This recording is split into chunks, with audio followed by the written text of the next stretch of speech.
पूर्व विधायक होशियार सिंह की अगुवाई में भाजपा कार्यकर्ताओं ने शुक्रवार सुबह डीएफओ कार्यालय का घेराव किया। उनका आरोप है कि मंडलायुक्त कार्यालय से क्लीन चिट मिलने के बावजूद वन विभाग सकरी पंचायत की प्रधान रोमन भकल को नोटिस जारी कर परेशान कर रहा है। होशियार सिंह ने कहा कि डीएफओ राजनीतिक दबाव में भाजपा समर्थित प्रधानों को निशाना बना रहे हैं। अवैध कब्जे के मामले में पंचायत प्रधान को पहले निलंबित किया गया था, जबकि क्लीन चिट से साबित हुआ कि वन विभाग की रिपोर्ट गलत थी। इस मौके पर भाजपा जिला अध्यक्ष अजय खट्टा, मंडल अध्यक्ष अविनाश धीमान, महामंत्री अजय कुमार, पूर्व मंडल अध्यक्ष निर्मल शर्मा और अन्य नेता मौजूद रहे। सरकार के दबाव में है पूरी तरह और गलत कार्य कर रहे, बिल्कुल सुनवाई नहीं कर रहे। और एक महिला प्रधान को किस तरह सस्पेंशन के ऑर्डर निकले due to wrong decision. Appeal हुई, डिविजनल कमिश्नर ने उनको बिल्कुल क्लियर चिट दे दी कि इनके समय कोई ऐसा काम नहीं हुआ।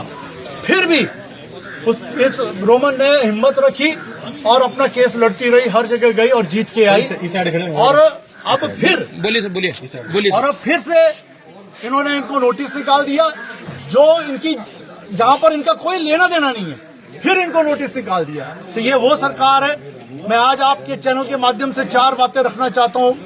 हम 15 महीने हमने सरकार के खिलाफ कुछ नहीं कहा। हमने ये सोचा कि ये सरकार काम करे, क्योंकि मुख्यमंत्री की विधानसभा है और यहाँ ज्यादा से ज्यादा डेवलपमेंट करे। हमने ये विचार रखा और हमने कभी इनका विरोध नहीं किया। मैं आज मुख्यमंत्री और उनकी धर्मपत्नी से हाथ जोड़ के निवेदन करता हूं कि अगर ये बर्ताव आपने रखा तो मुझे रास्ते पे आना पड़ेगा और मैं रास्ते पे आऊंगा। चाहे आप मुझ पे एफआईआर लॉन्च करो, चाहे आप जितने लोगों पे एफआईआर लॉन्च करनी है आप कर दो। आपने तो बच्चों को भी नहीं छोड़ा। आपके तो वो हाल है कि आपने छोटे छोटे बच्चों पे भी एफआईआर कर दी, रिपोर्टरों पे एफआईआर कर दी। हर जगह आपने गलत काम किए। ये आपकी विधानसभा है, मुख्यमंत्री की विधानसभा। सबको लेके चलो आप साथ। ये ऐसी भावना मत रखो। और फिर आपके धार पंचायत की प्रधानी को आपने टर्मिनेट किया बिना किसी वजह के। क्यों? कि उसने गलत काम करने से इनकार कर दिया, तो उसको भी टर्मिनेट कर दिया। तो आप करना क्या चाहते हो? आप खुला बोलो। आपके इलेक्शनों में आपने गलत काम किए, हमने फिर भी आपको माफ कर दिया। हमने आपके पर कोई कार्रवाई नहीं की, हमने फिर भी माफ किया। आपने इलेक्शनों में केसीसी बैंक का पैसे का दुरुपयोग किया। आपने महिला मंडलों को इलेक्शन कोड ऑफ कंडक्ट में पैसे बांटे। आपने उस वक्त भी यही काम किया कि अधिकारियों को प्रेशर देके पब्लिक का पैसा महिला मंडलों को दिलवाया। हम फिर भी चुप बैठे कि नहीं, चलो ठीक है, आप जीत गए। आपको मुबारकें दी कि आप डेरा के लिए कार्य करें। लेकिन अगर इस तरह के कार्य आपने किए, इस तरह के कार्य की महिलाओं को अगर आपने प्रताड़ित किया, तो हमसे सहन नहीं होगा।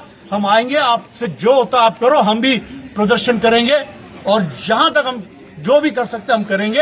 ये आपको हम आपके माध्यम से बताना चाहते हैं। सर, महिला मंडलों का डिस्कस किया आपने जी। एक हिमाचल प्रदेश पब्लिक प्रोमाइसेस एक्ट के तहत जो है एक केस इंस्टीट्यूट हुआ था मेरे कोर्ट में, तो उसको देखते हुए कि दूसरी पार्टी को हम प्रिंसिपल और नेचुरल जस्टिस फॉलो करें, एक अपॉर्चुनिटी दें और जो भी उनका पक्ष है उसको सुने। उसके तहत ही एक नोटिस उनको सर्व किया गया था और एक डेट फिक्स की गई थी कि इसमें आप अपना जवाब दायर करें और उसके साथ जो एविडेंसेस हैं या विटनेसेस हैं उसको भी आप दें, ताकि उसकी जो कोर्ट की प्रक्रिया है उसको सुचारू रूप से चलाई जा सके और दोनों पक्षों को सुनने के बाद एक डिसीजन लिया जा सके। अब हो सकता है कि इनको नोटिस एक एविक्शन ऑर्डर लगे, वो कन्फ्यूजन सी है। एक नोटिस दिया गया है ताकि ये बताया जाए कि दूसरी पार्टी को हम इन्फॉर्म कर रहे हैं कि एक पार्टी ने जो है वो केस किया हुआ है, आप इसमें अपना पक्ष क्या रखना चाह रहे हैं, आपका रिप्लाई क्या है। तो शायद पता नहीं आप नोटिस को ही उन्होंने गलत तरीके से एविक्शन ऑर्डर मान लिया है। तो सर, साथ में इनके वकील ने आरोप लगाया कि आप बुलाते हैं लेकिन समय नहीं देते। हम बुलाते हैं, समय नहीं देते। कोई वर्बली या ऑरली टॉक तो नहीं होती है। नोटिस सर्व होते हैं, नोटिस में टाइम दिया जाता है, टाइम में आते हैं, जो कोर्ट की प्रकृति है वो चलती है। ठीक है, thank you sir. Thank you.